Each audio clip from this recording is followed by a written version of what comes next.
Boa noite a todos. Meu nome é Sara Senhoretti, sou acadêmica de medicina e membro do grupo de estudos Neurotrauma MG.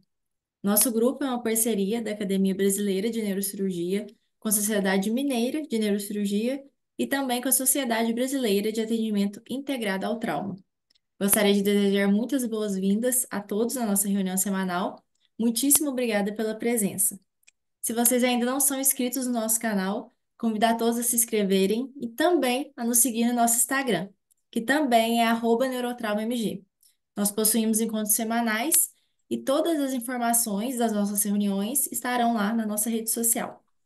Hoje, teremos nossa reunião sobre a abordagem cirúrgica no manejo do AVC-H, desafios e revisões de protocolos. Teremos como palestrante o Dr. Brasil, que é supervisor do pronto-socorro de neurocirurgia do Hospital das Clínicas da Faculdade de Medicina da Universidade de São Paulo. Como moderadores, teremos o Dr. Jorge Paranhos, neurocirurgião e neurointensivista da cidade de São João del Rei.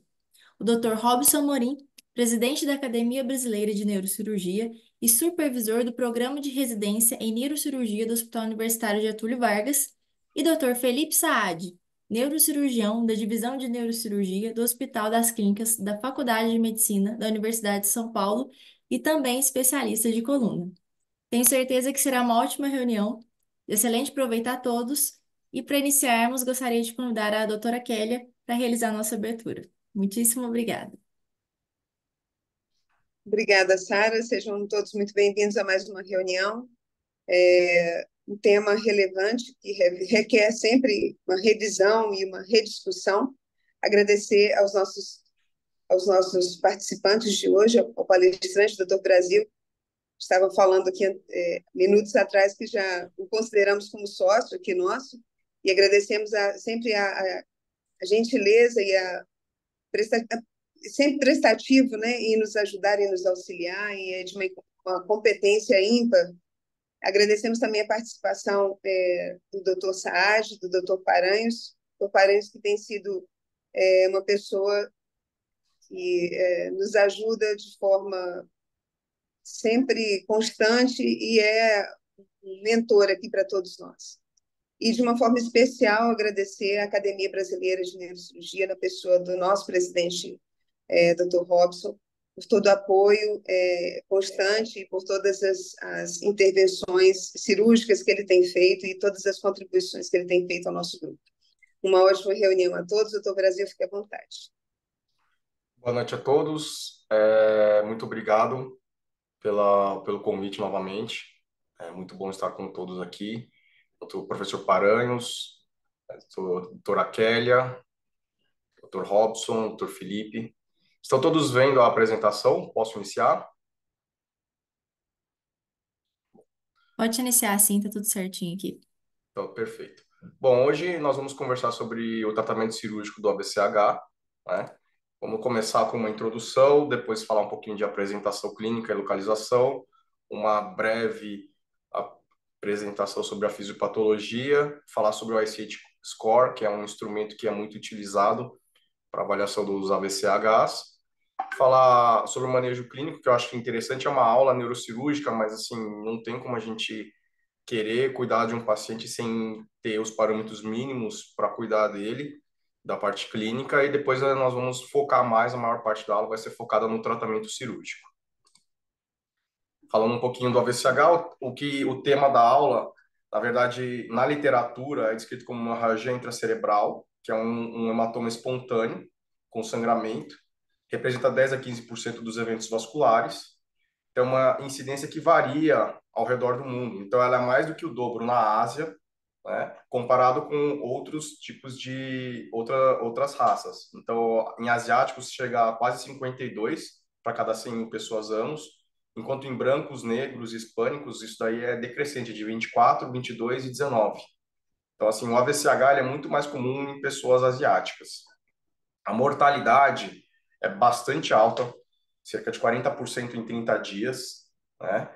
E a incidência e a mortalidade, curioso, entre 1980 e 2006, ele tem se mantido estável. O que isso quer dizer? Isso quer dizer que, sim, o nosso tratamento, o nosso cuidado para o AVCH não melhorou em todo esse tempo, apesar de todos os progressos tecnológicos que nós conseguimos obter. Então, assim, ainda tem muito espaço para melhorar no tratamento do AVCH. A independência funcional em 6 meses é muito baixa, né? Então, assim, cerca de 20%, né, nas melhores taxas. Então, assim, é uma doença, né, que tem uma altíssima letalidade e uma altíssima morbidade também, e que a gente não tem conseguido obter progressos na melhora desse quadro.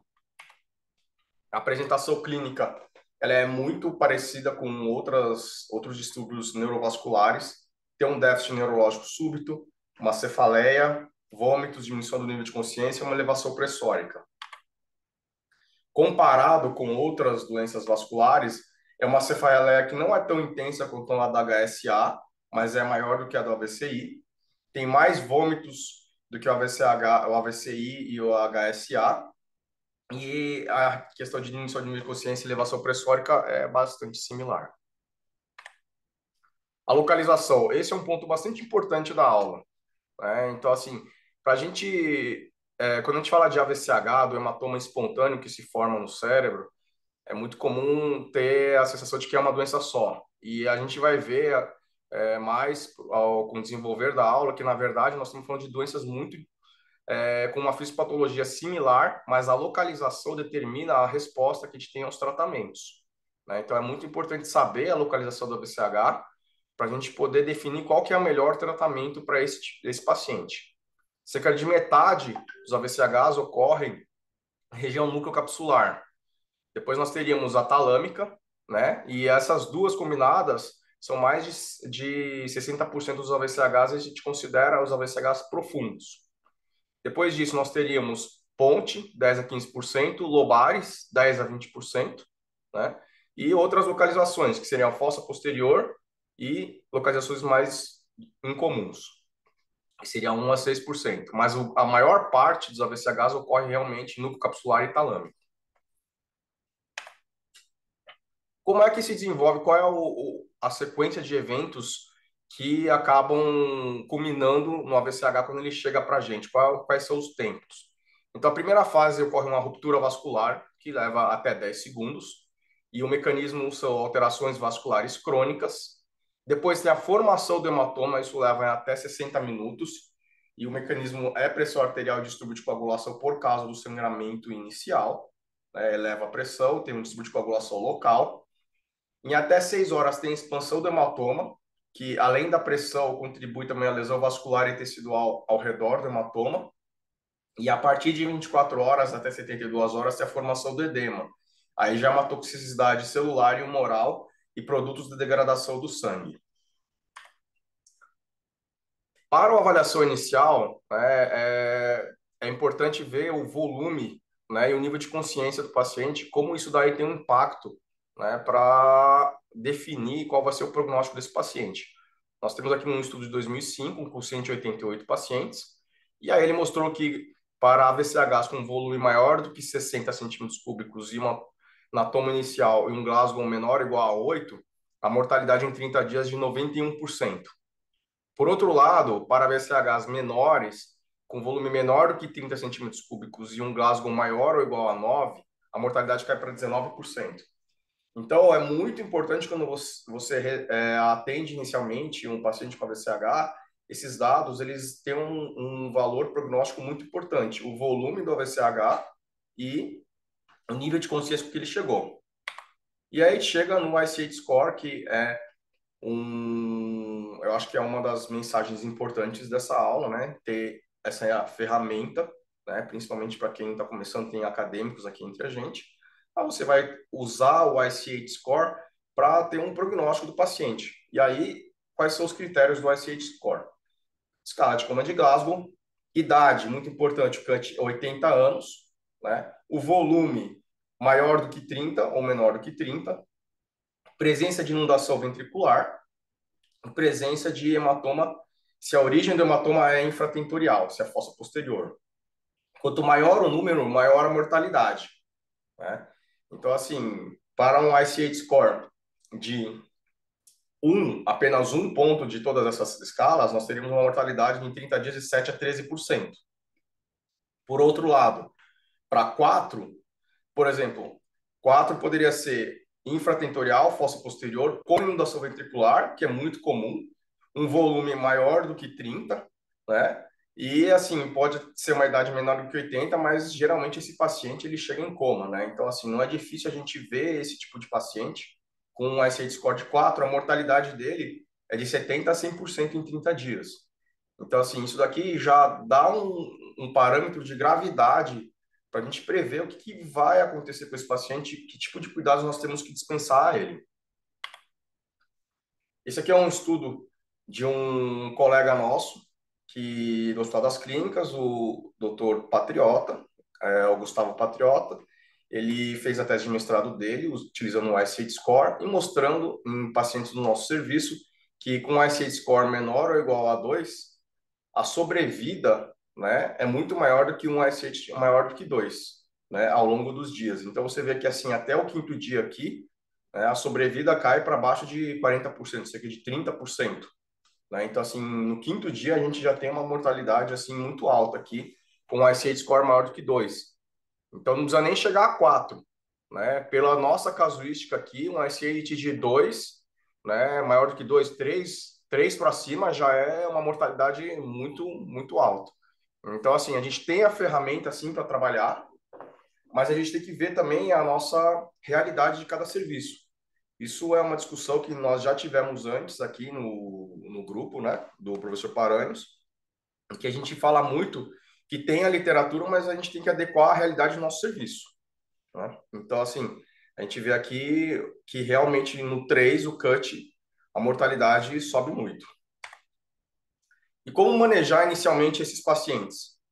Isso daí é aquela pergunta. O paciente chega na sala de emergência, né, vou ter aqueles cuidados iniciais, depois o paciente eventualmente pode ir ou não para o centro cirúrgico, mas frequentemente vai acabar indo para a UTI. E aqui nós falamos também de neurointensivismo. Em relação à glicemia, importante manter uma normoglicemia. Então, assim, recomendação classe 1 é manter uma glicemia acima de 70 e menor do que 180. Não precisa fazer nada diferente do que isso. Né? Não tem nada muito complexo para fazer em relação à glicemia. Profilaxia para crise convulsiva. Então, essa é uma discussão que já foi muito grande, hoje não tem muita dúvida. Né? Em AVCH, você só deve tratar, né, com droga anticrise, que atualmente chama droga anticrise, né? Antigamente chamava de droga antiepilética, atualmente o nome que é utilizado é droga anticrise. Você só deve utilizar a droga anticrise se você tiver crises clínicas ou eletrográficas documentadas. Qualquer coisa diferente disso é potencialmente ruim para o paciente. Né? Então, assim, se o paciente tiver, tá com rebaixamento de nível de consciência, você não tem um eletro, não dê medicação para esse paciente. Né? A recomendação é apenas se você documentar efetivamente, clinicamente ou eletrograficamente, atividade epileptiforme. Aí sim você pode utilizar drogas para melhorar esse paciente. Da profilaxia, já de cara, de entrada, não é mais correto. E uma grande discussão, a gente está falando de AVCH, né? É o profilaxia e tratamento de eventos embólicos. Né? Então, assim, no caso de profilaxia, a gente tende a ser muito mais liberal. 24 a 48 horas após o início do AVCH, você pode já liberar uma recomendação 2B. E, eventualmente, né, o que muita gente esquece é que não existe só o tratamento medicamentoso para profilaxia. Né? Então, existem medidas mecânicas que são muito efetivas. Então, é obrigatório, classe 1, nesses pacientes com AVCH, você lançar medidas de profilaxia de eventos embólicos, no caso, compressor pneumático e meia elástica. Né? Então, essas são medidas que, assim, são classe 1, você tem que colocar e muita gente acaba esquecendo. Em relação à profilaxia medicamentosa, 24 a 48 horas após o AVCH. E no nosso serviço, nós adotamos isso e todo mundo acaba recebendo A gente monitora isso e a gente nem repete tomo depois que inicia a profilaxia. A profilaxia para a gente é bem tranquilo.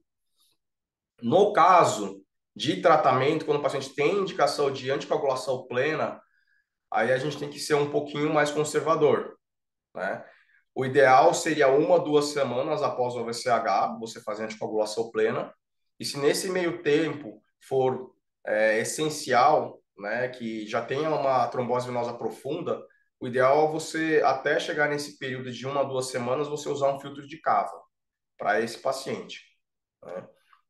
No nosso serviço, a gente costuma repetir uma toma 48 horas depois da anticoagulação plena e efetiva, né? Então, a gente tem, geralmente, não precisa repetir antes, a gente tem uma tomografia basal, 48 horas depois que a gente anticoagulou pleno, a gente repete uma toma para ver se teve alguma intercorrência, né? Isso principalmente para pacientes que estão em coma. Mas a mensagem aqui seria, não se esqueça das meias elásticas do compressor pneumático, anticoagulação profilática, né? Os 40 miligramas de clexane você pode dar 24, 48 horas após o VCH. Anticoagulação plena, né? Você só usa 1 a 2 semanas depois e nesse meio tempo, se for necessário, você pode lançar mão do filtro de capa. Aqui um sinal prognóstico que é interessante você ver nas tomografias dos pacientes iniciais, que é o spot sign, esse ponto de hiperatenuação no meio do hematoma. Quando o spot sign está presente, você tem uma maior chance de expansão desse hematoma, é um sinal de realmente de pior prognóstico. É bom para prestar atenção nele, né? Mas ele não define conduta nenhuma. É só uma questão de você ver como que vai evoluir esse paciente, ter uma ideia. Outras medidas clínicas aqui. Então, em relação ao PA, tem muita discussão de reduzir a PA na fase aguda para evitar a expansão do hematoma. Nenhum estudo mostrou que isso é efetivo, né? Então, assim, como manejar a PA? O ideal é você manter a PA ao redor de 140. Então, assim, 140 com um máximo de 150 e um mínimo de 130.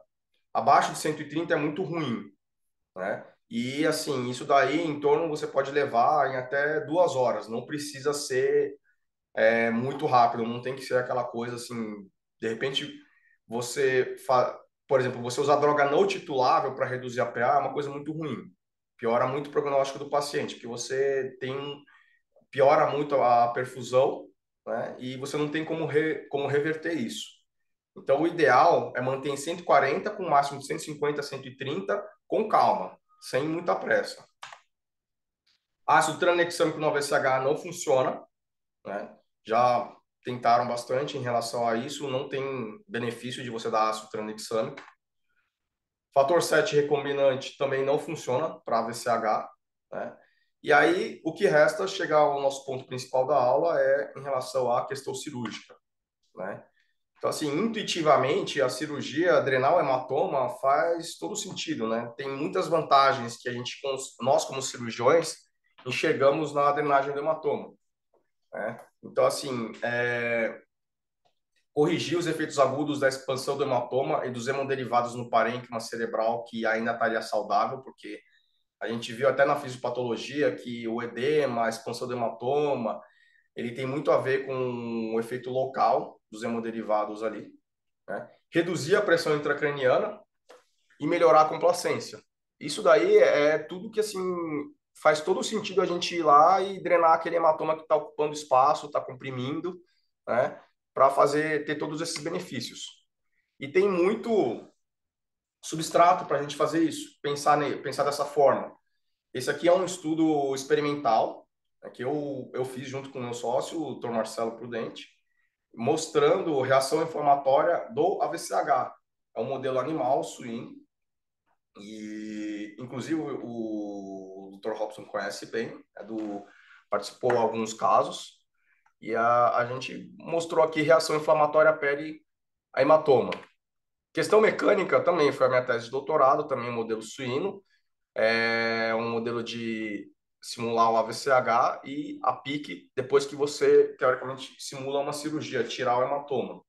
Então, assim, tem muito substrato em experimental, em estudos experimentais mostrando que a cirurgia para o AVCH, ela é benéfica, né? Teria um benefício. Porém, na prática, nós não temos nenhum trial com grande número de pacientes que mostre que isso realmente é efetivo, né? Então, assim, nós temos séries muito pequenas, né? E as séries grandes nenhuma mostram que cirurgia tem um efeito benéfico no outcome desses pacientes. Por isso, muitas vezes o neurologista ele acaba tendo bastante resistência em relação a indicar cirurgia para o AVCH. Os últimos trials que nós temos aqui o STIT 1, que ele foca muito em cirurgia precoce com drenagem de hematoma versus tratamento conservador inicial, que poderia ou não ter cirurgia. Então, assim, ele pega aquele paciente que acabou de chegar, deu entrada, já indica cirurgia. Se eu não me engano, o cut deles era 6 horas, né, para tentar extrair o máximo da cirurgia precoce, para não ter todos aqueles problemas de resposta inflamatória ao AVCH, né, comparado com o tratamento conservador inicial, que não exclui cirurgia. Você pode eventualmente drenar o hematoma posteriormente, só não vai fazer isso daí logo de cara. Pode, eventualmente, o hematoma expande, piora, o paciente fica isocórico, né? Então entra tudo. Foi um estudo assim que tem, como a gente viu naquela questão das localizações, hematomas muito heterogêneos, né? E ele falhou em mostrar algum benefício na cirurgia precoce. A versão 2, o STIT 2, foi 8 anos depois, né? E aí ele focou num tipo particular. Então aí já começa a ter uma preocupação em relação a achar aquele AVCH que poderia, né, tentar entendendo já que não sou o AVCH tem muitas localizações, então não dá para você pegar tudo e colocar num cesto e tentar tratar igual. Então ele focou naquele que ele achava que teria um maior benefício, né? AVCH lobar sem inundação ventricular, cirurgia precoce e o tratamento conservador inicial. Intuitivamente parece bom, mas infelizmente também não deu certo, né? E tem depois, né, o MIST, que não é tão, é mais invasivo, né? É menos invasivo, desculpe, né? Não é uma cirurgia efetivamente, você faz uma trepanação e punciona o hematoma guiado por imagem com uma seringa de 10 ml, aspira com a mão mesmo, né? E depois injeta alteplase 1 miligrama de 8 a 8 horas até completar 9 doses. Injeta alteplase e depois um flush de 3 ml de soro. A ideia era drenar um pouquinho do hematoma para aliviar a pressão intracraniana sem machucar tanto o cérebro, sem fazer aquela craniotomia, sem fazer a corticectomia. Você coloca um catéter guiado por imagem e aí esse catéter tem que estar entre 2/3 e 1/3 do hematoma. Aspira o que der com uma seringa de 10 e depois infunde alteplase para tentar liquefazer esse hematoma e facilitar a absorção dele. Também não mostrou benefício. O que a gente tem atualmente, né, em relação a tratamento de AVCH, tratamento cirúrgico, né? A única recomendação, o classe 1, que nós temos que, assim, efetivamente tem que ser feito é o AVCH de fossa posterior, né? Então, assim, um AVCH de fossa posterior em que o paciente está piorando neurologicamente, ou tem compressão de tronco, ou tem hidrocefalia por obstrução ventricular ou até inundação, ele deve ser operado o mais rápido possível e tem que drenar o hematoma. E aí, assim, essa é a única recomendação classe 1 em relação ao tratamento cirúrgico de AVCH. E ela vem junto, né? A gente tem que colocar junto a recomendação classe 3, ou seja, o que é ruim, que não deve ser feito, que é você simplesmente passar uma DVE nesse paciente.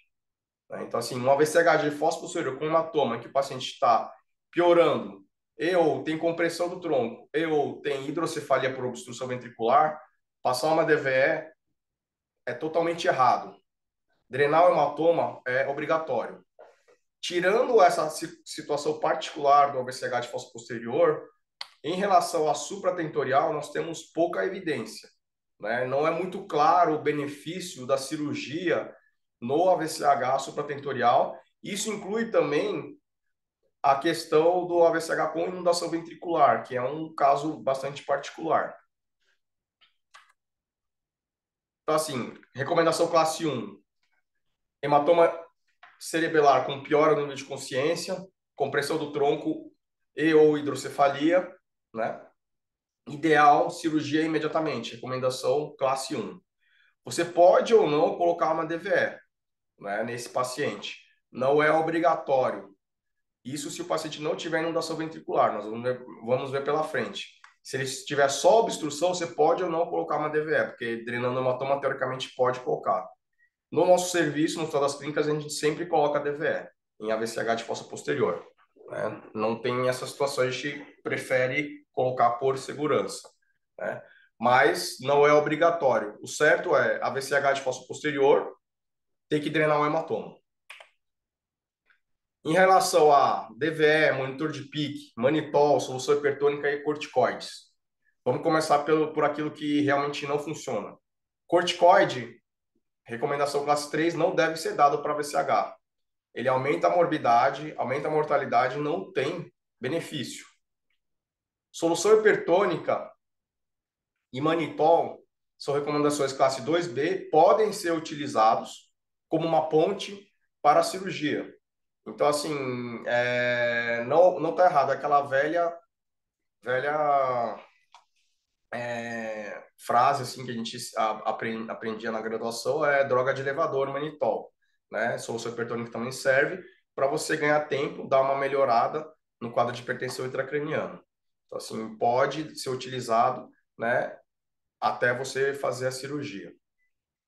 Em relação a pacientes que têm AVCH com inundação ventricular, você passar uma DVE é uma recomendação classe 1, né? Então, assim, se tiver sangue no ventrículo, você deve passar uma DVE. Monitorizar não é obrigatório, mas, assim, tem indícios de que tem benefício, uma recomendação classe 2B. Vamos ver aqui no próximo slide. Então, assim, inundação ventricular, ela é um capítulo à parte, que ela já muda bastante o AVCH. Então, assim, você pode ter em várias localizações, desde no capsular, o talâmico, de fossa posterior, você tem inundação ventricular. Classe 1 é passar uma derivação externa. Isso daí não tem dúvida que você tem que fazer. Você melhora a mortalidade, é a recomendação classe 1. As variações disso, que seriam você fazer trombolítico na DVE, aí é variável. Você pode ter uma melhora assim do outcome, mas assim é uma recomendação fraca, recomendação 2B, né? Em relação a você fazer endoscopia para drenar hematoma e depois deixar uma DVE com ou sem trombolítico, né? Existe uma recomendação fraca de que diminui shunt dependência, né? E em relação ao outcome funcional, também é uma recomendação fraca. Então, assim, mensagem para inundação ventricular: passe uma DVE, obrigatoriamente, com ou sem monitor de PIC, com ou sem trombolítico, com ou sem endoscopia antes para diminuir os hematomas. Em relação a drenar o hematoma, né, nós temos recomendações fracas nos últimos guidelines, porém, nós temos 2 estudos desse ano que falam um pouquinho diferente, né, e a gente vai conversar sobre eles, é o tema principal do que a gente tem para hoje. Esse daqui é o mais recente, né? Uma revisão sistemática que saiu no Lancet, comparando cranectomia descompressiva, né, versus o tratamento clínico para o hematoma espontâneo profundo, né? Então, assim, o background dele é aquele que a gente já tinha falado, tem muitos estudos experimentais que mostravam benefício da cirurgia para o AVCH, incluindo estudos que eu citei, que foram motivo das nossas teses de doutorado aqui do Instituto de Neurocirurgia. Retrospectivas séries muito pequenas e revisões sistemáticas também, mas trials grandes não. Foi um estudo multicêntrico com 42 centros europeus, Europa Ocidental, Suíça, Áustria, Bélgica, Finlândia, Espanha, Suécia, Alemanha, França.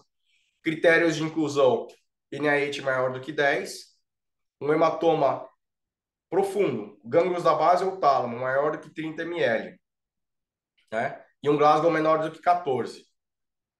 A randomização foi considerada, foram incluídos pacientes com até 66 horas do início dos sintomas. A média do estudo foi 24 horas. Então, assim, a gente vê que muitas vezes a nossa realidade, ela não é tão longe assim dos centros europeus. Então, assim, eles conseguiram uma média de até 24 horas. Para mim, assim, eu imaginava que fosse menos. Mas, ok, eles pegaram uma população e aí a gente considera início dos sintomas. Então, o paciente demora um pouco de tempo até chegar, né, no especialista. A média, como eles randomizaram esses pacientes? O cut foi NIH de 20, compararam idade de 65 para baixo ou para cima e separaram a expectativa de tempo até a cirurgia, 36 horas do início dos sintomas. Né? Então, pacientes com mais de 36, menos de 36 horas. E, obviamente, o local onde o paciente foi atendido inicialmente. Fizeram craniotomia descompressiva e como eles definiram a descompressiva deles? Um diâmetro maior do que 12 centímetros e até 6 horas após a randomização. Né? E aí compararam isso daí somado ao tratamento clínico, comparado com o tratamento clínico exclusivo, né? E aí qual foi o outcome primário deles? Foi um ranking modificado 5 a 6, que são os piores rankings em 180 dias. Né? Então, assim, a maior parte dos estudos de AVCH, ele usa o ranking modificado 4, 5 e 6 como um prognóstico ruim, né? E 3 para baixo como um prognóstico bom. Esse estudo, o que ele fez? Ele considerou como outcome ruim mesmo e focou no 5 e 6. Aqui é a casuística dele, a gente vê assim que a ideia inicial deles seria 300 pacientes, né? Acabaram tendo que interromper em questão de financiamento, né? Mas assim, mesmo assim, com mais ou menos 2/3, a metade dos pacientes, eles conseguiram obter algum resultado, né? Chama a atenção na casuística deles que o principal fator de risco para o AVCH é a hipertensão intracraniana, a gente vê aqui, 50 a 60%, né? Inundação ventricular bastante frequente nesses hematomas profundos, 30%. E uma coisa que surpreendeu um pouquinho, um baixo índice de anticoagulantes, 6 a 9%, mas muito mais pacientes usando AS, 17, quase 20%. Né? O NIH médio aqui deles foi 18. Como é que eles fizeram o follow-up desses pacientes? Eles avaliaram o ranking modificado presencial ou por telefone, 30, 180, 360 dias após a randomização. Então, assim, uma coisa importante é que, assim, o critério deles aqui, obviamente, tem o grupo clínico, né? Então, nem faria sentido a partir da cirurgia, mas né, a partir do momento que o paciente foi incluído no estudo, né? Então, eles faziam a entrevista 30, 180, 360 dias para ver o ranking modificado desse paciente. Qual que é o critério de imagem deles? Acho isso interessante para ver, comparar com o que a gente faz. Eles faziam uma ressonância 2 dias após a randomização e depois só 150 a 180 dias após a randomização, para avaliar outros critérios. Quais outras medidas eles avaliaram? Avaliaram questionário de qualidade de vida, NIH, Glasgow, tempo de internação, necessidade de home care, área de infarto no exame de imagem controle, desvio de linha média, volume do hematoma, expansão do hematoma, presença de DVE ou de DVP, tamanho da extensão de hemorragia ventricular, necessidade de procedimentos cirúrgicos abertos ou minimamente invasivos, né? Que aí seria endoscopia ou alteplase. Esses aqui foram os resultados que eles colocaram, né? E aí aqui o que eles chamam a atenção, aqui ficou muito essa tabela aqui está um pouquinho grande, né? Mas o que dá para ver aqui que chama bastante atenção é o 5 e 6, eles conseguiram mostrar, né, que realmente teria uma melhora desse paciente em 180 dias, né? Pequeno, mas foi significativo. E outra coisa foi o tempo de internação, né? O tempo de internação veio um P aqui de 0,18. A gente vê que o tempo de internação do grupo cirúrgico que foi submetido à descompressiva foi um pouco menor, né? De 19 para 23, 4 dias a menos, né? Em relação ao restante, a A gente não vê, assim, muito mais diferenças. Esse gráfico aqui, ele mostra melhor o que eles quiseram atingir, né? Então, a gente vê aqui o ranking de 6, que é o paciente que foi a óbito, né? Aqui no grupo descompressivo e aqui no grupo tratamento clínico exclusivo, né? Então, assim, de 16 para 27, né? E o ranking de 5 é o 26 para 28, né? Não teve uma mudança assim tão significativa, né? Mas o que é o ranking modificado de 5? É aquele paciente que ele é praticamente vegetativo. Ele depende para tudo, é acamado, não faz nenhuma atividade, totalmente dependente e contato mínimo, né? E o ranking de 4, modificado aqui, que seria onde realmente teve a grande mudança da descompressiva, é aquele paciente que ele é bastante dependente, mas ele tem contato. Ele não consegue fazer nada sozinho, efetivamente, não consegue se cuidar, é bastante dependente, e por isso, na maior parte dos estudos prévios, né, ele era considerado um resultado ruim, porque é um paciente muito dependente, ele está acordado e muito dependente, né? Ele precisa de cuidados 24 horas, não consegue fazer nada sozinho, mas ele contactua. E aí a gente vê que o que aconteceu em 180 dias, né, é que com a descompressiva, eles aumentaram o número desses pacientes às custas de uma diminuição de mortalidade. Então, assim, com a descompressiva, você aumenta o número de pacientes que são bastante dependentes, mas estão acordados e compactuam, comparado com o tratamento clínico exclusivo, né? Isso foi significativo. Os prognósticos bons, que é o ranking de 3, 2 e 1, né, não mudou, que são aqueles pacientes que têm algum grau de autocuidado ou até de atividade. Então, você fazer a descompressiva, aquele paciente que ele ia bem, ele vai acabar indo, independente de você descomprimir ou não.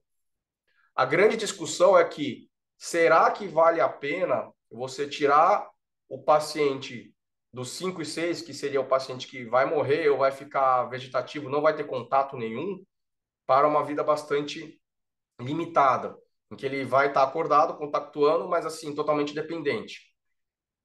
E aí eles fizeram uma entrevista com os sobreviventes que poderiam opinar, e 77% desses pacientes, eles diriam que se eles pudessem voltar no tempo, eles optariam por operar sim, que valeu a pena eles salvarem, preferiam a vida que eles tinham com um ranking modificado de 4, embora muito dependente, melhor do que estar morto ou vegetativo, tá? A gente vê que o resultado em 365 dias, ele é até melhor, né? Os pacientes aqui, a gente tem um maior número de pacientes que ficam mais funcionais, mas esse não era o desfecho primário do estudo. Então, assim, o que a gente pode concluir? Que descompressiva para o VSH profundo, ou seja, tálamo e gânglios da base, né, tem um pequeno benefício no outcome primário, né? A gente vai ter menos pacientes mortos ou vegetativos com maior número de pacientes dependentes. E, assim, do ponto de vista humanístico, né, tem uma questão filosófica aí, mas esses pacientes que sobreviveram aprovaram, diriam que se pudessem, fariam novamente o procedimento, né? Tem um menor tempo de hospitalização, né? Tem um maior risco de distúrbio de circulação licórica, né? Então, assim, isso daí é uma coisa que a gente vê muito no nosso serviço, que o paciente que é descomprimido, né, ele acaba tendo muito higroma associado. Então, assim, um dos argumentos a gente repetir tomo nesses pacientes é a questão de que aparece muito higroma quando a gente descomprime.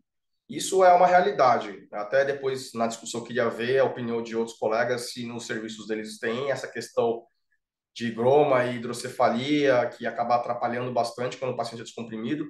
E no nosso serviço, os neurologistas, eles falam muito em relação a não indicar tanto cirurgia por conta dessa questão de circulação licórica e de fístula licórica também. Falar, é mais invasivo você fazer a cirurgia, né?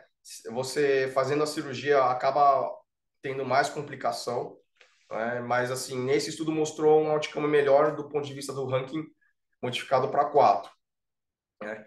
E tem, em relação à cranoplastia, eles relatam um baixo índice de complicação, 6%. Quando que eles colocavam o osso? Eles faziam a cranoplastia geralmente de 60 a 90 dias após a randomização, né? Não colocavam antes. No nosso serviço, a gente tende a colocar mais precoce, né, por conta da nossa conjuntura de que é difícil colocar ambulatorialmente a fazer a cranoplastia. Técnicas minimamente invasivas. Então, assim, a gente falou de uma descompressiva, né, é um procedimento que muitas vezes o neurologista ele tem bastante reserva, porque considera muito invasivo e pouco efetivo, né? Então, assim, por muito tempo foi focado, né, em técnicas minimamente invasivas para agredir menos o cérebro e tentar obter um melhor resultado. E, novamente, né, do ponto de vista, assim, intuitivamente, realmente faz muito sentido. Você usa afastadores que machucam menos o cérebro, né? As técnicas, muitas vezes, as técnicas descritas, elas evitam fazer corticectomia, vai mais pelo sulco, né? Faz transsulcal. Você tem essas cânulas, os afastadores progressivos, né? Usa o endoscópio para ter uma iluminação local. E aí você vê aqui, né, comparando o diâmetro de uma seringa de 20 com a cânula de trabalho do endoscópio, a gente vê que realmente é pouco invasivo. Através dessa cânula você faz todo o seu trabalho. Aqui, corticectomia, mas você pode também usar a técnica transsulcal, a visão, e aí a gente vê aqui que a ideia de você colocar esse canal de trabalho é ter um trauma mínimo sobre o local, o cérebro adjacente. Isso daí para hematomas profundos, né? Essa é a teoria que os estudos geralmente perseguem. E não teve, assim, muito bem, nenhum estudo que mostrou uma efetividade até esse ano. Saiu esse último trial, que é o ENRICH, que é Early Minimal Invasive Removal of Intracerebral Hemorrhage, por isso é ENRICH, que é cirurgia precoce e minimamente invasiva. Tem algumas, eu não consegui ter o acesso completo, só tive aqui o abstract deles. Eles descrevem que tem um bom resultado, mas vamos tentar entender como foi feito esse estudo, né, para a gente poder opinar. Primeira coisa é que, assim, esse Enrich ele é financiado pelo Nico, né, que é uma empresa que fabrica esse mídia de Spectra. Para quem vai nos congressos tem visto bastante esse aparelho. Ele tem uma ponta com uma fibra ótica no final, então, teoricamente, ele advoga uma maior iluminação do campo, né? E os afastadores dele, ele usa esse tipo de afastador aqui, mais pontiagudo, mas é uma técnica parafascicular. Então, assim, ele vai transsulcal e com esse aparelho, esse afastador mais pontiagudo, ele advoga que tem um menor trauma local, né? Então, assim, o Ernit, ele foi feito através desse tipo de aparelho. Então, assim, aquilo que a gente tem no nosso serviço, que é aquele endoscópio mais convencional, né, não é o que foi feito nesse estudo. É um aparelho que, pelo menos no nosso serviço, nós não temos acesso por enquanto, né? Será que vale a pena a gente adquirir isso? Então, vamos lá. Eles começaram, né, com a ideia de fazer hematomas profundos, né? Então, assim, eles começaram com hematomas profundos e lobares. Só que no meio do estudo eles interromperam os profundos porque eles viram que não estava tendo benefício, que era o principal, né? O principal objetivo deles é o hematoma profundo, que é o que mais tem, teria mais mercado e é o que teoricamente faz mais sentido, porque essa técnica teoricamente teria uma menor lesão tecidual para chegar no hematoma profundo. Mas no meio do estudo eles abandonaram, porque viram que não tinha benefício, né? E aí eles focaram só em hematoma lobar, né? Então, assim, eles pegaram hematomas que se apresentavam com menos de 24 horas, 30 a 80 ml, então, assim, bem delimitado de 30 a 80 ml. Abandonaram o hematoma de gânglios da base e focaram apenas no lobar. Qual que é o lobar para eles? Menos de 2 centímetros de profundidade. Na prática, assim, praticamente um hematoma que está aflorando. Mas, assim, até 2 centímetros eles incluíam. e aí faziam a técnica minimamente invasiva precocemente. A grande crítica a esse estudo, na minha opinião, é o que eles utilizaram para medir o resultado deles, que foi a escala de ranking modificada, que eles chamam unweighted, que eles atribuem pesos à escala de ranking, né? Então, assim, peso 1, peso 2, peso 0,6, 0,7, não é o ranking que é separado tradicionalmente, que é o 5, 6, eles vão lá e dão nota para esse ranking. Baseado numa opinião em relação ao que realmente é ruim, né? Um é muito ruim, a pessoa está morta, né?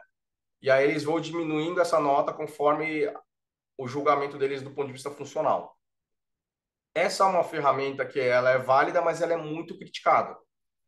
Então, assim, usar uma ferramenta que é bastante criticada, com várias críticas, vários problemas, para mostrar um resultado, um hematoma lobar, que é muito superficial, né, é um pouco difícil de a gente aceitar. Mas mesmo assim, ele mostra aqui que, olha aqui, em 180 dias, o hematoma lobar com uma profundidade baixa, né, você tem um resultado bem melhor, né, aqui comparado com o caso controle.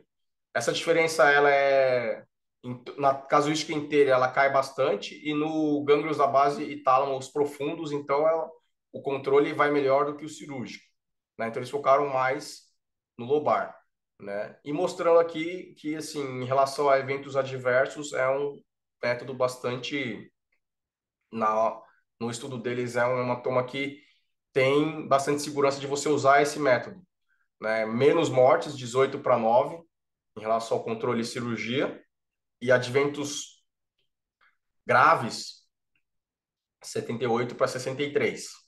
A conclusão desse estudo é que você usar o miríade em hematomas lobares de 30 a 80 ml, com até 2 centímetros de profundidade, você tem um outcome funcional melhor para esses pacientes de 180 dias. Concluindo aqui, benefício de tratamento cirúrgico para VSH depende muito da seleção de pacientes. Então, assim, nós temos vários trials aqui correndo e a ideia é achar aquele paciente que realmente vai se beneficiar da cirurgia. A única recomendação classe 1 é hematoma cerebelar, fossa posterior, não tem dúvida.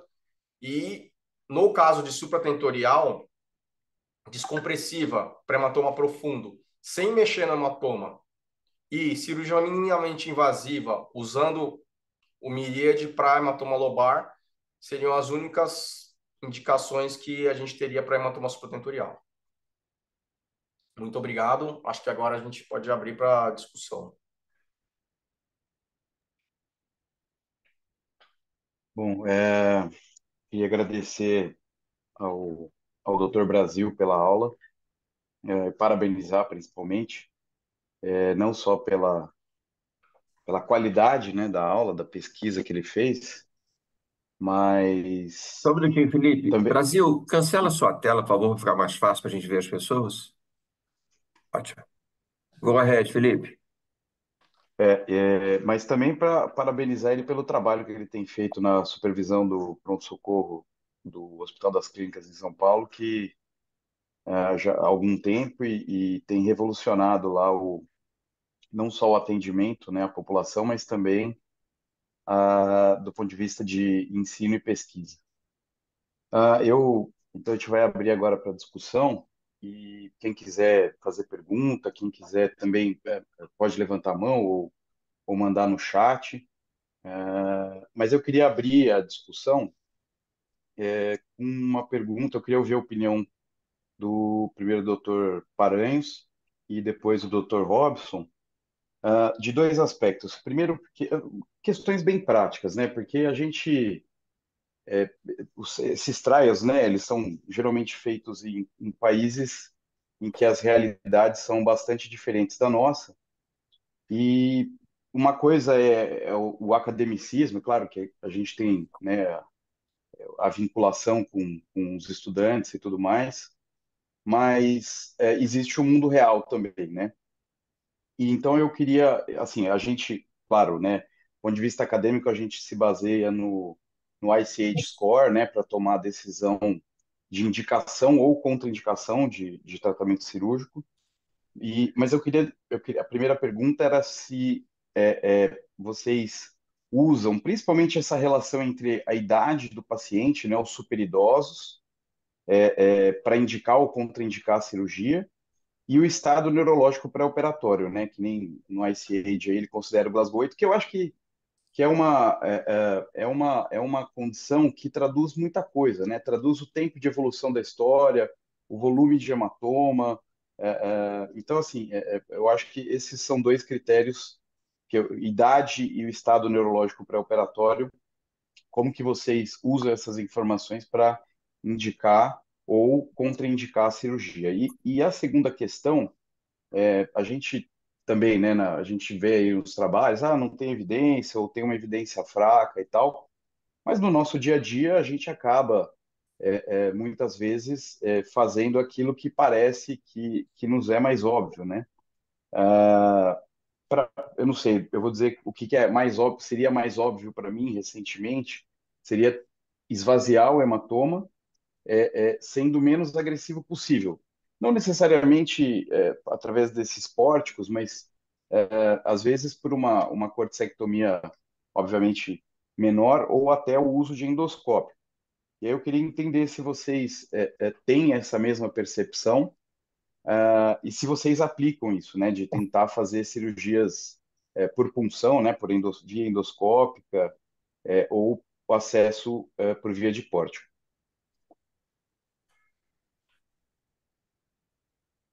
Doutor Paranhos, se o senhor quiser começar, por favor. Sim. Primeiro, queria parabenizar o Brasil. Ele me foi solicitado pela JAPA e pelo Ellison que adotassem o Brasil. E eu disse a eles que eu vou adotar sim, que ele é um bom afilhado.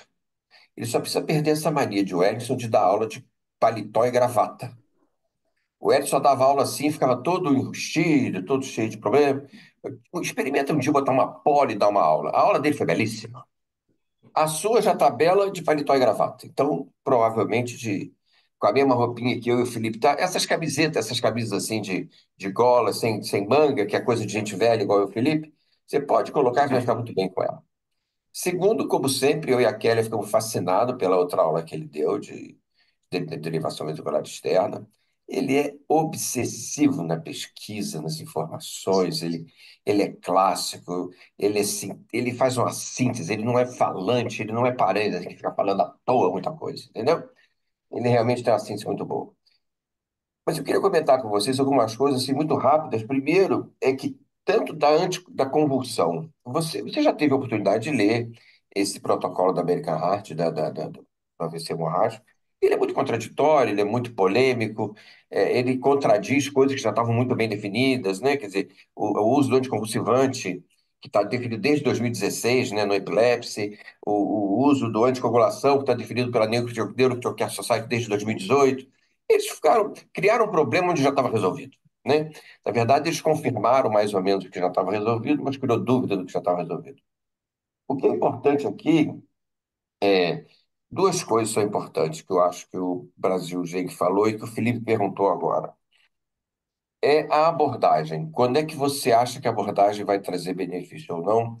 E esse trabalho que ele mostrou agora, do grande número de pessoas que, apesar de ter um ranking desagradável, preferiu ter sido operado e estar vivo, né? E tem duas situações, o Felipe falou muito bem, e o Brasil também, sobre as diferentes localidades. Eu fiz neurocirurgia nos últimos 40 anos numa cidade de 80 mil habitantes. Uma cidade onde os recursos foram todos conseguidos a partir de um apartamento que eu vendi para ter as coisas que eu tenho hoje. O hospital que eu trabalhava não tinha a menor condição de me dar nada. Então, tudo que eu tenho fui eu que adquiri com meus próprios recursos. O Estudo Clear, eu participava do Estudo Clear, exato por indicação do Alencastro, né, o neurocirurgião lá do Rio Grande do Sul, quando eu comprei o neuroendoscópio. Foi o último brinquedinho que eu comprei para mim. E aí, eu tinha que abrir o ventrículo para injetar o alteplase. Ora, mas eu tinha um neuroendoscópio, que eu podia abrir o ventrículo e tirar o hematoma e não injetar nada. Então, eu saí do Estudo Clear, porque eu achei que era muito mais providencial limpar o ventrículo com aspiração do que jogar o teplase. No início, nós fazíamos os dois. Eu jogava o teplase e aspirava ao mesmo tempo. Mas vi que não tinha diferença nenhuma, só aspirado resolvia. Essa é uma coisa histórica que fez parte da minha experiência pessoal de estar no estudo clínico e começar com a endoscopia. Uma coisa que eu aprendi com o Alencastro, e o Brasil falou no início, é a qualidade de um serviço ter bons ou maus resultados. O Alencastro sempre chamou atenção que o ponto mais importante da tua equipe é o elo mais fraco da corrente. Se você não se preocupar com o elo mais fraco da tua equipe, teus resultados nunca vão melhorar. Não adianta só você se preocupar com o teu equipamento, com a tua performance, com a qualidade do teu auxiliar, quando tem uma enfermeira que faz o curativo errado, quando tem uma equipe que não mexe com a DVE direito, isso arrebenta. Então, na VEH, o Felipe Alencastro, filho do Luiz, chegou a publicar um trabalho sobre isso, né? A qualidade do elo da corrente. Isso o Brasil falou de uma maneira superficial, eu acho muito importante. Outra coisa é você raciocinar com diferentes culturas, entendeu? Eu me lembro de um congresso que o Andrew Massa me convidou para participar em Roterdã, e eu estava numa mesa com uma médica, eram vários colegas, uma médica da Escócia, ela defendia avidamente a baixa rápida da pressão, e eu não entendia como é que eu vou baixar a pressão arterial de um paciente que está com hipertensão intracraniana. Só meia hora depois de discussão que eu vim entender que todos os pacientes do hospital dela eram operados com 6 horas. Ela estava falando de baixar a pressão no paciente que já tirou hematoma. Não há dúvida que tem que controlar a pressão, né? Esses resultados do estudo de cirurgia precoce, eu participei de todos os dois, e o que é importante é que eu não sei se precoce com 6 horas é precoce, em muitos casos 6 horas já é tardio. E era 6, 12, 18 e 24. Uma cirurgia de um paciente com hipertensão intracraniana com 24 horas, para mim é super tardia, em alguns casos. Então, aquilo que você falou, Felipe, e que o Brasil expôs, analisando várias estatísticas, é você definir em cada caso, e isso o ICH Score é muito importante, me ajuda muito. Por quê? Porque há 15 anos atrás, nas minhas doideiras de ficar aqui, como eu não faço consultório, meu negócio era cirurgia e UTI, cirurgia e UTI, eu não conseguia ter paz de espírito para pegar um ICH de 4, 5 pontos e não fazer nada numa paciente de 50 anos. Então, só que a mortalidade era 100%. E todo mundo que operava era 100%. Aí o que eu vi? A pergunta que o Felipe fez. Idade, fora as mulheres vaidosas, ninguém consegue mudar a idade. Só mulher vaidosa consegue mudar a idade de 60 para 40, de 40 para 20, por aí afora. Se tem hemorragia intraventricular ou não, você não consegue mudar. Se tem infratentorial ou subtentorial, você não consegue mudar. Mas tinha duas coisas que eu conseguia mudar. Foi aí que veio a minha doideira. Quando o paciente tinha 4 ou 5 pontos, ele tinha um Glasgow muito baixo e um volume muito alto, eu na beira do leito fazia uma perfuração e colocava um catéter dentro do hematoma. E de hora em hora, a enfermeira aspirava aquele hematoma.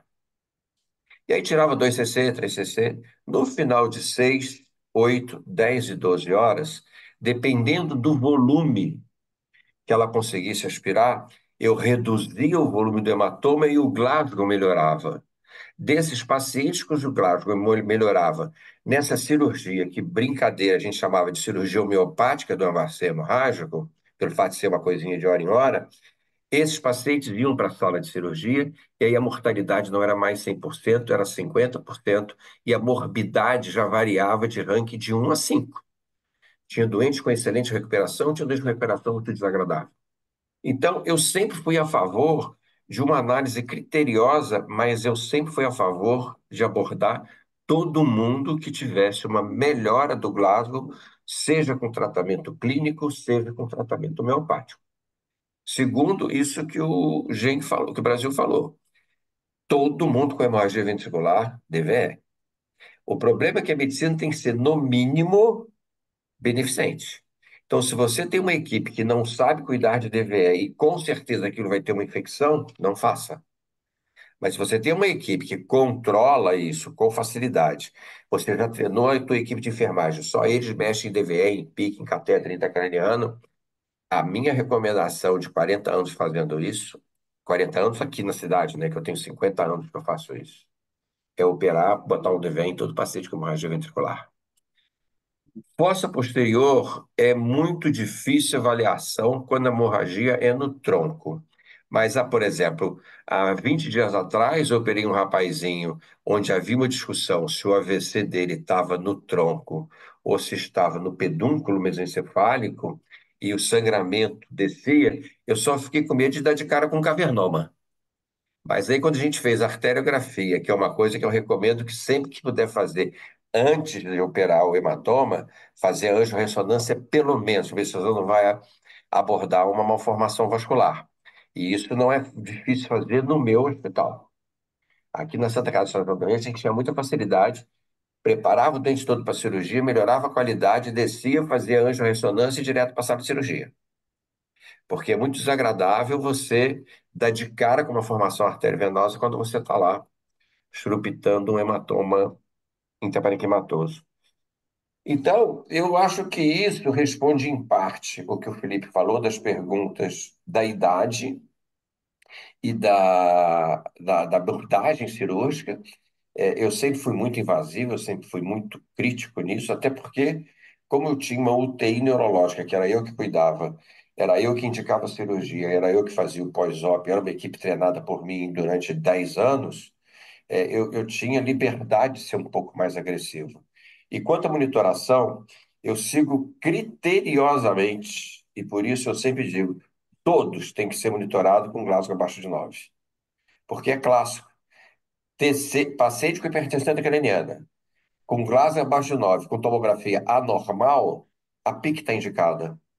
E todos os pacientes com AVC hemorrágico estão acontecendo anormal. Então, eu não vejo muita discussão. Ah, não, esse deve botar PIC, esse não pode. Glasgow abaixo de 9, todos devem ter uma PIC associada à cirurgia ou ao tratamento conservador. O Glasgow de 9 a 12 vai depender se tem sedação associada, se você eliminou o nível de consciência com validação de exame neurológico diário, e o Glasgow de 13 a 15, se houver o crescimento do hematoma. A, a, a, o tratamento profilático da TEP, eu sigo criteriosamente o protocolo da Neurotical Care de 2018. Criteriosamente, exatamente aquilo. Faço a mecânica, faço a venosa, da dosagem indicada pelo volume do hematoma ou não. Acho que eu não preciso falar nada. Só o neuroendoscópio, para mim, é um divisor de águas da cirurgia da AVC hemorrágica. É um divisor de águas. É uma cirurgia minimamente invasiva. Antigamente, a gente tinha aquele dificuldade quando a área de cérebro normal que você tinha que atravessar para chegar no hematoma profundo era maior do que o maior diâmetro do hematoma, estava contraindicado a cirurgia. Você estava destruindo mais cérebro normal do que você ia limpar de hematoma. Hoje não tem, né? Hoje não interessa a distância, a área que você lesa é muito pequena com neuroendoscópio. Embora que nos últimos 2 anos o meu neuroendoscópio ficou quebrado e o grupo que entrou não era muito amigo de neuroendoscopia. Então, eu estou respeitando os meninos que entraram para me ajudar e eu não tenho feito, já tem quase um ano que eu não faço uma VCH com neuroendoscopia. Robson Amorim. Boa noite, pessoal. Boa noite. Boa noite, Toparanhos. Boa noite, Felipe. Boa noite, Brasil. Boa noite a todos os Boa noite, presentes. Fabinho. Beleza? Esse é um horário que eu tô deixando meu filho no futebol. Então, eu tô no carro aqui no estacionamento para falar com vocês. É, primeiramente, falando sobre o Brasil, assim, parabéns, Brasil. Muito boa tua aula mesmo. Eu sou suspeito em falar. O Brasil é super amigo e sempre fui fã e admirador do trabalho, da perseverança da pessoa que é o Brasil, não só como neurocirurgião, mas como ser humano de fato. É, com relação às discussões, assim, primeiro com relação à parte clínica, quando saiu esse último guideline, você vê, né, que há uma evidência muito forte da redução da PA na primeira hora, né, para você reduzir ali para em torno de 140. Ah, e aí, quando a gente vê essa redução tão precoce, a gente acaba ficando um pouco preocupado, mas na prática a nossa tendência é reduzir mais rápido mesmo a pressão intracraniana, a pressão arterial sistêmica, né, para torno de 140, 150. Quando está em 150, eu já fico mais abaixo de 16, eu já fico mais tranquilo e jamais abaixo de 13, né, no caso hiperagudo, em pouco tempo. Então isso é uma informação prática e relevante. A gente tem que usar as informações dos ensaios clínicos, dos trabalhos ao nosso favor, adaptando para a nossa realidade, né? Então, por isso que é importante a gente entender como são feitos os trabalhos, né? Principalmente os trabalhos cirúrgicos que foram colocados pelo Dr. Brasil, para a gente adaptar para a nossa realidade, né? O Felipe falando a respeito do IC8 Score, né? Eu uso ele muito mais para conversar com os familiares, para discutir, né, sobre as vantagens, né, e desvantagens, riscos e benefícios. E eu não uso para especificamente indicar ou não a cirurgia, né? Sendo que a gente sabe que um ICH de 4, o paciente tem 80 anos, está no Glasgow 3-4, né? Aquilo que o Paranhos colocou, 4-5, aquilo que o Paranhos colocou, de o paciente melhorando o nível de consciência e já muda ali do ICH, já reduz a mortalidade, o que é interessante, o que o Paranhos fazia, né, na UTI. Eu raramente, na prática, a gente raramente pega paciente com AVCH Glasgow 3-4, né? Na prática nossa, acho que 95% dos pacientes que chegam na emergência, eles estão lá com Glasgow entre 8 e 13, né? Às vezes 14, mas é muito difícil chegar ao paciente, assim, muito raro chegar com em coma, né? E não tenho dúvidas também que se está em coma, idealmente eu tendo a ser mais agressivo e além do procedimento cirúrgico, né, eu indico também a colocação de monitoração da pressão intracraniana. E aí a gente sempre se depara, né, com aquela situação, putz, vale a pena monitorizar antes de pensar em cirurgia? Não é meu hábito, eu não monitorizo para ver se tem pressão intracraniana para operar. Se eu for para monitorizar, na verdade eu estou indo para operar e deixo a monitoração da PIC nos casos de hemoventrículo sempre, né? E nos casos de hematomas mais lobares, eventualmente parênquimal, tá? A ideia é monitorar sempre, né, nesses pacientes. Mas aí qual é a recomendação dos guidelines? A recomendação do guideline americano é uma recomendação fraca de uso da PIC, e do europeu já eles não recomendam utilizar o cateter de PIC, né? Então aí é uma controvérsia aí entre os guidelines, então a gente tem que adaptar para a nossa realidade. Uma outra coisa importante, acho, não foi comentado na aula do Brasil, foi em relação à tomografia. Às vezes fica muito na dúvida, putz, quando que a gente repete a tomografia? Quando a gente não indica, né?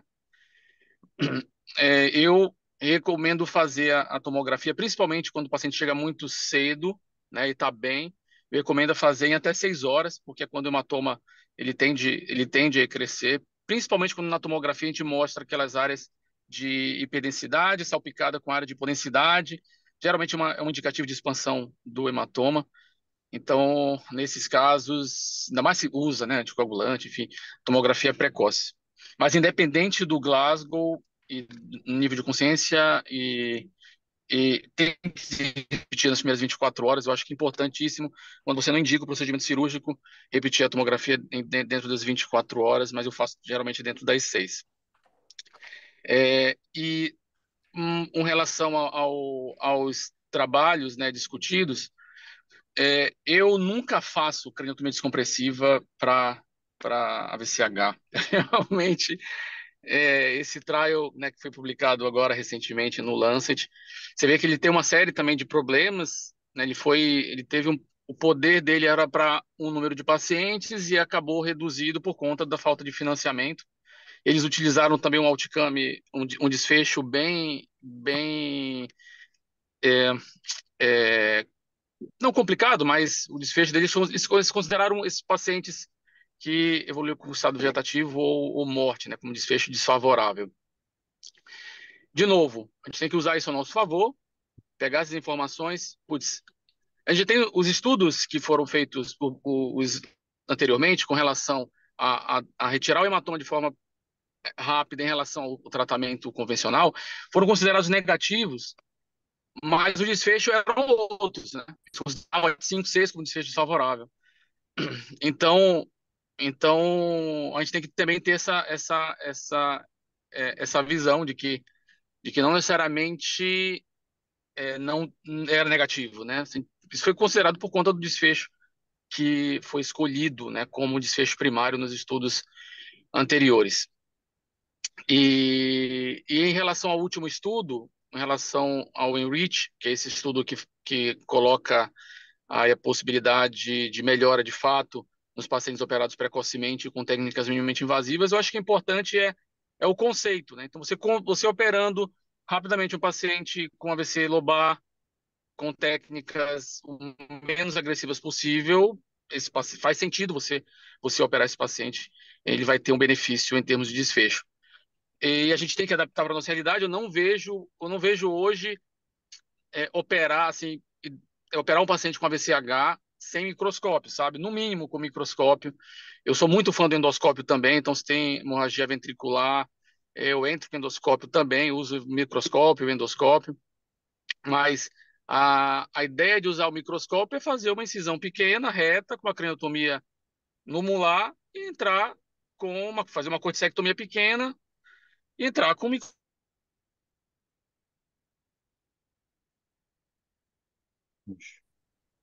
acho que teve algum problema de conexão. Ele vai voltar. Enquanto ele Sim. volta, eu queria chamar atenção para isso que ele chamou, né? 72%. Primeiro, eu queria chamar microscópio atenção que no inicial. nosso, no nosso meio aqui nós temos uma cirurgiã geral. A doutora Maíse é uma neurointensivista fajuta, né? Ela queria ser neurointensivista, acabou fazendo cirurgia geral.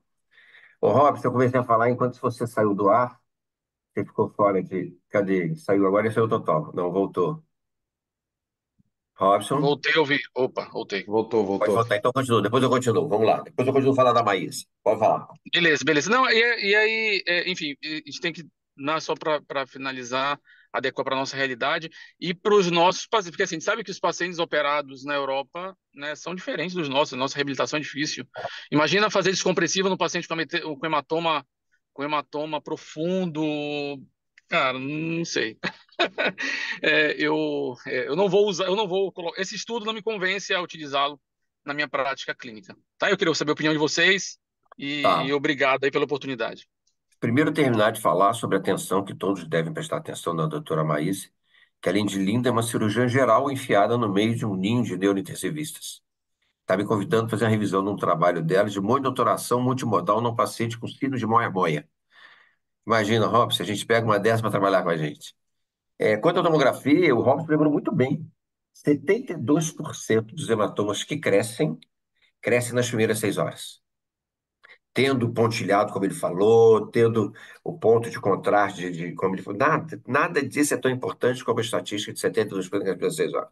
Então, eu sempre aviso para a equipe, se a sexta hora vai cair no início da noite, façam sempre com piora, com o que for, porque esse doente pode piorar de madrugada e a tomografia de noite e madrugada na UTI são sempre muito mais difíceis.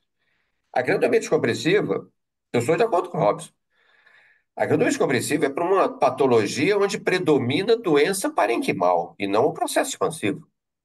Na AVC hemorrágico, apesar de muito edema, o principal aumento de volume é do próprio hematoma. Então, eu não vejo muito o senso científico em você fazer uma acrotomia descompressiva numa doença que você pode tirar aquilo que está provocando o desvio da linha média. Isso eu realmente não tenho. O estudo MIST, como o Robson falou, a cirurgia precoce, não precoce, para mim, o desenho dos dois estudos foi totalmente errado. Ele comparou os estudos precoces, mas sem comparar a qualidade do pós-operatório, do tratamento neurointensivo desses pacientes no pré-op e no pós-op. Isso é o ponto mais importante da recuperação desses doentes. Quer dizer, muito mais do que a reabilitação, fisioterapia, é ter um cuidado de terapia intensiva pré-op, pós-op e uma neuroanestesia de qualidade, né? Uma coisa que eu comecei a falar e não terminei é a fossa posterior. É polêmico quando você tem um hematoma de fossa posterior. a não ser quando ele comprime o tronco com sinais de tronco, mas eu não tenho nenhuma dúvida de que todos os hematomas cerebelares devem ser operados. Assim como eu tenho uma aula que eu falo sobre contusões cerebelares, cirurgia de AVE isquêmico cerebelar, cirurgia de AVE hemorrágico cerebelar, e todas as três são iguais. Eu me proponho a qualquer discussão com qualquer colega que queira fazer trabalho científico mostrando que não operar uma massa cerebelar, seja ela isquêmica, hemorrágica ou contusão, seja melhor não. Alguém tem um resultado melhor não operando do que operando. A craniotomia descompressiva de fossa posterior, por aumento do volume cerebelo, não tem nenhuma eficácia se não for esvaziado o foco intracerebelar. Isso, todos os estudos mostraram isso. Era uma pergunta para fazer para todo mundo, quem deixa e quem não deixa. Houve um período da minha vida que eu deixei, depois eu parei, agora no final dos últimos 10 anos que eu operei, eu voltei a deixar. É um catéterzinho de segurança durante 24 horas dentro do seio do hematoma que eu drenei, que não tem nada a ver com da PIC. Eu deixo um catéter porque se algum erro de coagulação houver algum sangramento, eu tenho como controlar isso na beira do leito. Então, eu deixava sempre um catéter de silicone de 8 ou 10, dependendo do tamanho do hematoma. E um dia alguém me disse que isso era uma burrice muito grande. Foram colegas meus com uma opinião científica muito forte, muito relevante. Eu resolvi obedecê-los. E um dia, num congresso em Santiago do Chile, o Hemphill, que é o autor do ICU, e na época ele era o presidente da Neurocritical Care, falou: Paranhos, deixa o catéter, porque eu gosto quando deixa catéter. Eu voltei a deixar o catéter e eu queria saber quem tem essa maluquice, esse hábito de deixar um catéter de segurança 24 horas no seio de hematoma, independente de deixar catéter de pique ou não. Eu vou responder, eu não deixo. Eu já deixei em situações em que a cavidade do hematoma se comunica com o ventrículo, e aí já fica meio que a DVE do ventrículo com a cavidade. Agora, especificamente no leito do hematoma, não. Deixo, às vezes, para hematoma subdural, né? Se fosse um dreno subdural, externo ali e tal. Mas não, para VCH, não. Eu também não tenho o hábito de deixar, assim, comentando aqui o que o professor Paranhos e o Robson falaram, as condutas que a gente tem aqui com as do Robson vão ser praticamente iguais. Nós somos colegas contemporâneos, estudamos juntos, trabalhamos juntos, a gente vai ser a toma em 6 horas, né? Concordo. E por quê, né? A formação do hematoma, a expansão do hematoma é de 1 a 6 horas do início do sangramento. Então, assim, você não precisa. Teoricamente, né? Quando o paciente chegou para você, se você esperar 6 horas da próxima tomo, já deu a expansão. Então, assim, teoricamente você podia até repetir antes, né? Então, assim, do início dos sintomas até 6 horas depois, você já pode repetir para ver o que você realmente tem. Então, eu concordo plenamente, né? Em relação ao ACH score, eu acho que todo mundo concorda, mas assim, o professor Paranhos e o Robson, eles falaram o que são as principais críticas ao RCH score. Ele varia muito, então se você melhora o paciente, ele tem uma resposta, ele muda o RCH score dele. Então, essa é a vivência do RCH score, que quando o paciente chega, se ele tem uma melhora com alguma medida que você tem, ele já muda o prognóstico dele, então fica difícil de você tomar decisão baseada no RCH score. E o professor Paranhos explicou toda a vivência dele com a ICD Score, que vai variando, você vai melhorando esses pacientes, cuidando deles, eles melhoram e aí muda, e aí acaba mudando a conduta, então não dá para usar o ICD Score como uma ferramenta, né? Eu acho que, concordo com o Robson, na minha prática a gente usa o ICD Score para explicar para a família, é um dado fácil, rápido, muito acessível, né? E eu acho que para quem está começando, para os acadêmicos, é interessante conhecer a ferramenta quando for acessar esses pacientes, para entender a gravidade deles. Mas para o neurocirurgião que vai realmente tomar a decisão, não é uma boa ferramenta, né? Em relação ao catéter de pique, eu também concordo plenamente, abaixo de 8 o Glasgow, a gente deixa em todos, né? Porém, né, a gente tem que lembrar que nós estamos aqui numa discussão de neurocirurgiões. Se você levar isso para o âmbito de intensivistas e neurologistas, a percepção em relação ao que a gente faz é diferente, né? Então, eles tendem a ser menos agressivos ou mais agressivos, tem muitas discordâncias. E aí entra o que a gente fala sobre a realidade de cada serviço, né? Então, assim, no nosso serviço, no Hospital das Clínicas, nós temos muitas UTIs heterogêneas, com condutas heterogêneas. Tem UTI que gosta de motor de pique, tem UTI que não gosta. E aí, assim, a gente tem que, se a gente não seguir os guidelines, fica difícil da gente ter um parâmetro de discussão, né? Então, assim, a gente teve um AVCH que a equipe da neurologia clínica indicou, inundação ventricular, só DVE. A gente perguntou, quer que passe monitor de pique? Não, não queremos. Como são eles que vão receber o paciente depois, né? A gente não passou. E aí teve uma grande crítica na UTI que era muito pró monitor de pique. Mas aí a gente tem que pacificar, porque não tem como a gente trabalhar sozinho. O neurocirurgião, ele opera, depois quem vai cuidar é o intensivista. E depois, assim, muitas vezes o neurologista vai ter, a gente tem que ter a colaboração de todos. Então, eu falei para eles, olha, não está errado inundação ventricular você simplesmente passar uma DVE, monitor de pique pode ou não ajudar. Eu, pessoalmente, gosto de passar, mas não está errado. E aí todo mundo colabora para melhorar o paciente. Então, assim, a minha conduta é igual à de vocês, né? Mas lembrando que outras especialidades podem ter opiniões diferentes. Mas, para mim, indubitavelmente, o paciente em coma tem que ser monitorizado. O que a gente faz é tentar retirar esse monitoring até 5 dias. É um esforço hercúleo que depende do dia a dia. E finalizando, sobre o ENRICH, né? O trabalho do hematoma precoce. Eu acho que a maior mensagem do ENRICH não é nem que tem benefício de você operar o lobar. Eu acho que a maior mensagem do Ô, ENRICH é que a Brasil, gente ainda não tem uma resposta adequada para o hematoma profundo, que é o núcleo capsular e o talâmico.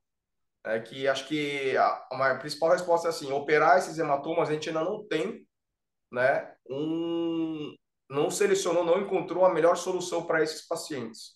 Acho que essa é a principal mensagem desse trabalho. ô, Brasil, eu ia pedir para você aproveitar e comentar que entrou uma pergunta no chat do colega Bernardo, da sua experiência, quando que você indica a canectomia descompressiva pelo que eu entendi o que ele escreveu, cranectomia descompressiva versus drenagem do hematoma de maneira minimamente invasiva. Como que você enxerga isso, na tua prática? Aproveitando que você está falando de cirurgia, né? Olha, na minha prática, pessoalmente, eu concordo com vocês e tendo sempre a drenar o hematoma. Concordo plenamente com vocês de que assim a ideia acredito nisso, minha tese foi baseada nisso, né? Eu não tenho coragem de assim simplesmente descomprimir e deixar o hematoma, né? Mas assim tem um trial que mostra isso, né? A gente tem que respeitar. Na semana passada a gente já começou a fazer isso. Tinha um hematoma que foi um AVCI com transformação de um paciente que era pai de uma fisioterapeuta de um hospital privado grande aqui. Ela tinha total noção de guideline, de condutas, tudo tal, né? E ela entendeu plenamente que assim, não, isso daqui a gente tem que ser mais acadêmico. Mas Opa, pessoalmente, mas é diferente, hein, doutor? né? Mas ela chegou assim no hospital. A gente É tende a uma, um evitar, AVCI com né? transformação hemorrágica, né? É É. diferente. E aí, assim, nesse caso, assim, para mini craniotomia, eu acho que assim, o uso do microscópio, como o Robson falou, é fundamental, né? Eu acredito muito nele. Nós como neurocirurgiões, a gente nem sempre a gente tem acesso ao neuroendoscópio, né? No nosso serviço, no Hospital das Clínicas, a gente não tem neuroendoscópio no PS funcionante. Já tem uma previsão de compra, acho que no começo do ano que vem a gente já vai ter, e a gente vai começar a tentar fazer os hematomas lobares. Mas pessoalmente eu faria realmente mini crânio e drenaria o hematoma por microscópio, exatamente como o Robson falou. Essa é a minha percepção pessoal. Do serviço, a gente tem feito mais descompressivas, né? Tá tentando ir para esse lado. Legal. Alguém tem mais alguma pergunta? Algum comentário? Kélia? Acho que a discussão é excelente, acho que nós podemos pensar em encerrar, né? Sim. Professor Paranhos. Bom, antes de tudo, eu gostaria de parabenizar o Doutor Brasil pela excepcional aula e parabenizar cada um dos moderadores. Uma discussão extremamente rica. E convidar o nosso mentor Paranhos para encerrar essa reunião, desejar a vocês uma excelente semana. E a Maíse, o chefe, quando você fala Maíse, sorri, viu? É, Sei aqui.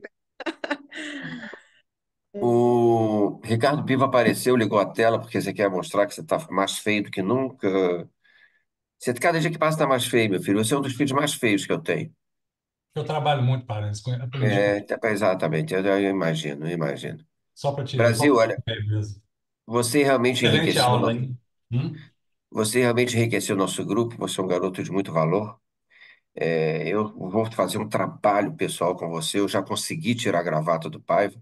Eu não me conformava que na festa de aniversário dos filhos dele estavam todos de bermuda e de chinelo e que o Paiva estava de paletó e gravata nos aniversários dos filhos dele. Entendeu? Isso era um absurdo. Eu acredito que você não seja assim. Eu já vi você com seu menino de camiseta, calção, brincando com seu menino. O Paiva brinca com o menino dele de paletó, de gravata. Eu já fui na casa dele jantar e é um horror, é um horror. E eu tenho certeza que o dia que você tirar o paletó e gravata para dar uma aula assim que nem eu e o Felipe, de camisinha de manga, igual o Piva, né? É Esses velhos libertador, né? É velho libertador. neurocirurgião se vestem todos do mesmo jeito. É camisinha de manga, de marca, para não ficar feio. Você vai ficar muito mais legal, entendeu? Esse seu tupetinho branco é um charme, entendeu? Ele não combina com gravata. A Japa fala do seu tupetinho branco o dia inteiro, o dia inteiro e dia inteiro.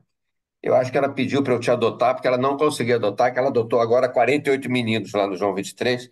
Ela está atolada de adoções lá. Entendeu? Sara Senhoretti é uma das adoções dela, né? Mas brilhante. O Brasil, mais uma vez, se brilhou. Eu fiquei muito feliz do Paiva ter trazido você para o nosso meio, para o nosso grupo. E eu espero que você continue enriquecendo. Felipe, foi um prazer enorme te rever aqui. Prazer. O Obrigado. Robson, meu filho amado, dirigindo. O Robson tem dois grandes problemas na vida. Um é levar as crianças no futebol. Isso é um. E o segundo maior problema é buscar as crianças no futebol. Toda vez que você convida ele para alguma coisa, ou ele está levando alguém para futebol, ou ele está buscando alguém no futebol. Não tem. Enquanto o problema do Roberto, do Gustavo Patriota, é a Roberta, que limita o número de aulas que ele pode dar, limita o número de viagens que ele pode dar. O problema do Robson é que a Lu coloca ele como chofer do futebol. Não tem escapatória. Quem leva e busca o futebol é o Robson. É porque ela leva a Laura pro jazz, eu tô levando pro Lucas Futebol. Gente, muito obrigado por ter Valeu, mantido a pessoal. nossa tradição Obrigado. e vamos conversar para ver onde é que a gente continua essas aulas de terça-feira. A gente está tentando reservar essa plataforma para os cursos, para os webinários que não sejam os nossos tradicionais de terça-feira. Hoje a gente teve uma frequência, para uma aula que a gente teria uma frequência muito grande, a gente acabou teve uma frequência pequena. Eu acredito que por causa da liberação muito tardia do link. A Japa sempre coloca esse link no dia anterior e no dia do evento a gente coloca de manhã, de tarde, de noite. Ela pede para ir no grupo falar, para discutir, para fazer. Hoje realmente estava num dia muito complicado, que eu tive 300 reuniões com o advogado hoje e eu estava meio ocupado nessa área aqui. Eu não pude ajudar muito a Japa hoje, não. Mas, assim, a gente precisa facilitar mais a entrada desse povo, né? E a gente tem que usar muito o Robson. Ele, como presidente da academia e o Brasil como coordenador do pronto-socorro, a gente deve ter, nesse ano, uma oportunidade, uma inclusão muito grande de pessoas para o nosso grupo de estudo no neurotrauma. Obrigado a todos vocês e até terça-feira. Amanhã tem um webinar de trauma da Flank, 21 horas do Brasil. O moderador sou eu e um colega da Venezuela, que eu esqueci o nome, e quem vai dar aula é o André Rubiano. É uma aula sobre protocolo de atendimento do traumatismo crânioencefálico. Aí eu daqui a pouco vou colocar. Eles mandaram para mim agora o post, né, da divulgação. Eu vou passar para o Brasil divulgar lá O Alex deve divulgar, porque o Alex é o coordenador desse evento, né? Ele que é o presidente do capítulo da Frank. E aí eu passo para a Kelly para ela passar para o grupo do Neurotrauma e Neurointensivismo. Turma, um abraço, até terça-feira. Até amanhã, né? Até quarta-feira, 21 horas. Um abraço. Maísa, um beijo, Obrigado. querida. Abraço. Tá. Tchau, tchau, pessoal.